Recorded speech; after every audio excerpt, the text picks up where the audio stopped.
Welcome, Taurus, to your Gemini season 1 month forecast for the ascendant, the sun, or the moon. Across the 20th or the 21st of May, depending on location, the sun returns to Gemini after an 11-month absence. We can talk about the sun in Gemini from a general viewpoint, but what about from a purely Taurus one? On the screen is your event chart, the exact moment the sun arrives in Gemini, but also the other planetary influences. I'm going to unpack all of this, share with you some upcoming influences too, and by the end of the forecast, you'll have a clear understanding of what's in store in terms of your energy, work, relationships, or finances.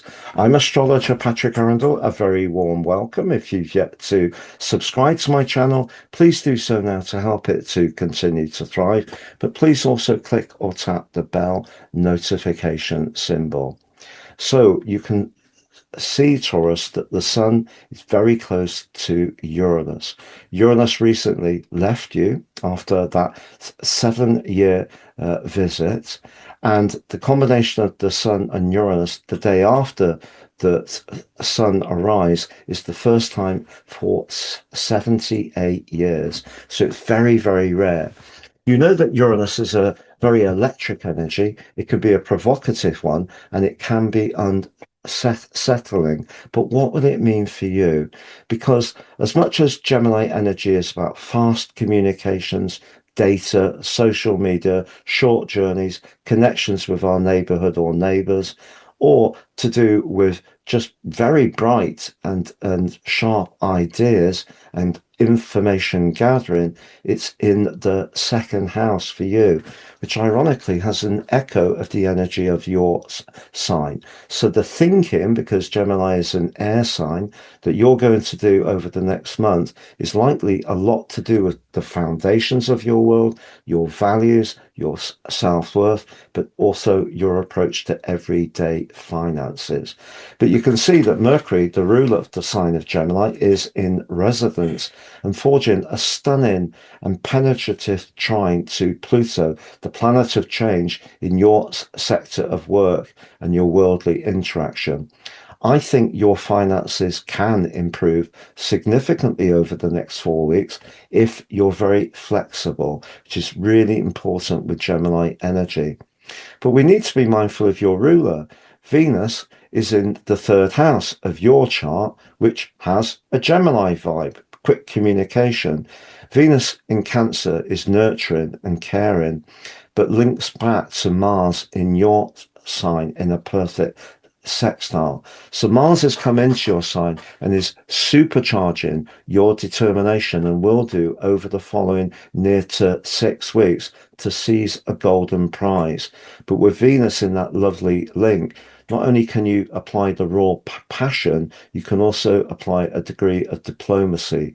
And then the energy that's bubbling away in the sign of Gemini is your mind. That's your mental energy. But I feel this is the raw power, Mars, and this is how you deliver the message, Venus, which can be super charming.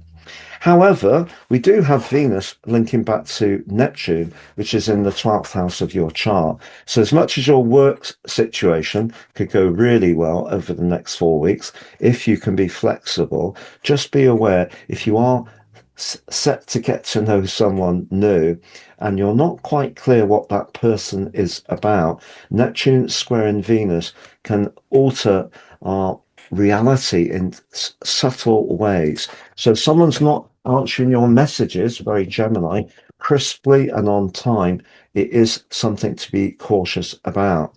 As it happens, Jupiter, the planet of fortune, is forging a beautiful link with the moon in that third house. I don't think you're going to have any problem communicating yourself with this set of influences, except if there is something inhibiting you from really believing in what you're wanting to do.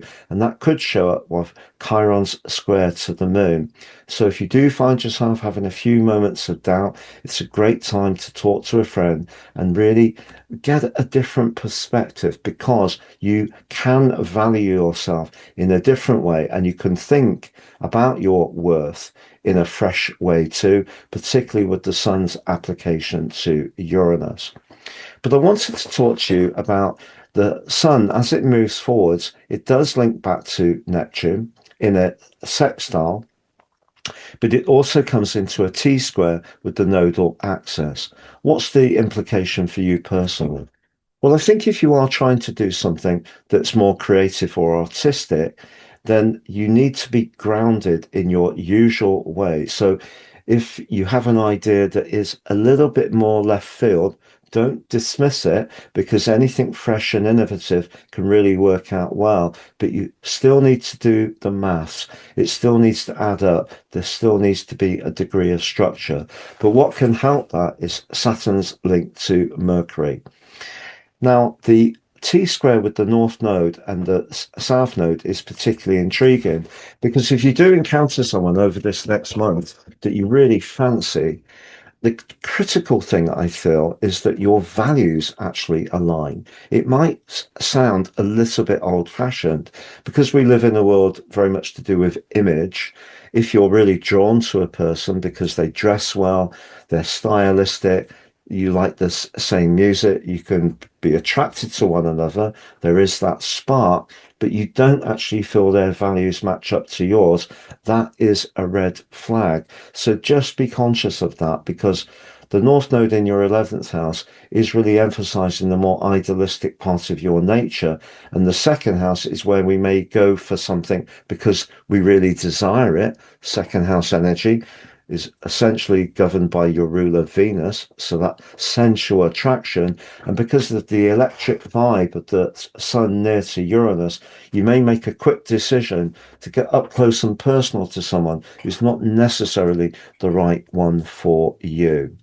I'm going to summarize those four areas of energy, work, relationships, and finances next.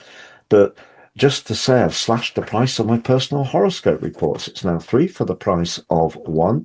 The one you pay for is your life roadmap report, which helps us to understand the patterns that play out in our lives, get a more intimate understanding of those energies so we can make better decisions future forwards.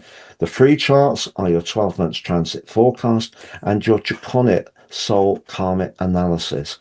In your natal chart, if your north node is not late in Pisces and early in Aries, your draconic chart can look very different to your natal chart, and it gives us another perspective. It's a deeper rooted vibe about the energy we bring into this world. The natal chart is the energy we need to work with throughout our life. Some people relate to their draconic chart better than their natal chart. We're all different. Please see below for more. Now, if you've yet to watch that Uranus 78-year solar return Kazemi video, please do check it out. You can also check out my monthly forecast for May if you've yet to do that. If you'd like to work with me one-to-one, it would be an absolute pleasure. Please see my testimonials below.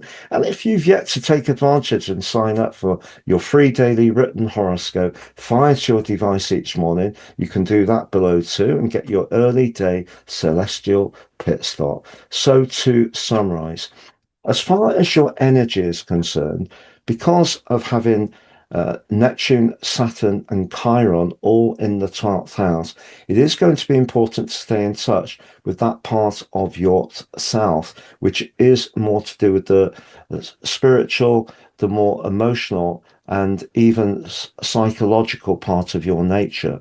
Because the energy in Gemini is likely going to give you the need to make some very fast decisions, particularly around money, just check back in to how it feels, because if you ignore that, you could end up feeling a little bit drained, particularly with that square between Chiron and the moon. The moon in the third house is nervous energy. However, second house energy can also be about the enjoyment of the good things in life, and meetings can be set up, dates really rapidly over the next month, which will create a lot of excitement.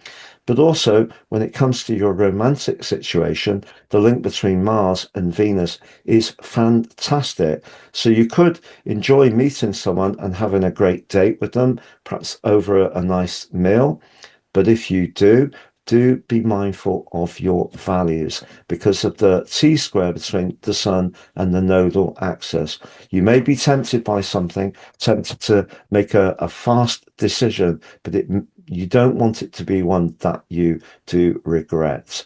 When it comes to your work situation, if you are able to flow and flex, I think the next month does give you a fabulous opportunity to thrive, not least because of Mars being in your sign, emboldening you to step outside your comfort zone. But when it comes to an existing relationship, I think one of the best things you can do at the moment is to try to do something fresh. If things have become a little bit too mundane and humdrum, try to reinvigorate the tide by doing something more spontaneously.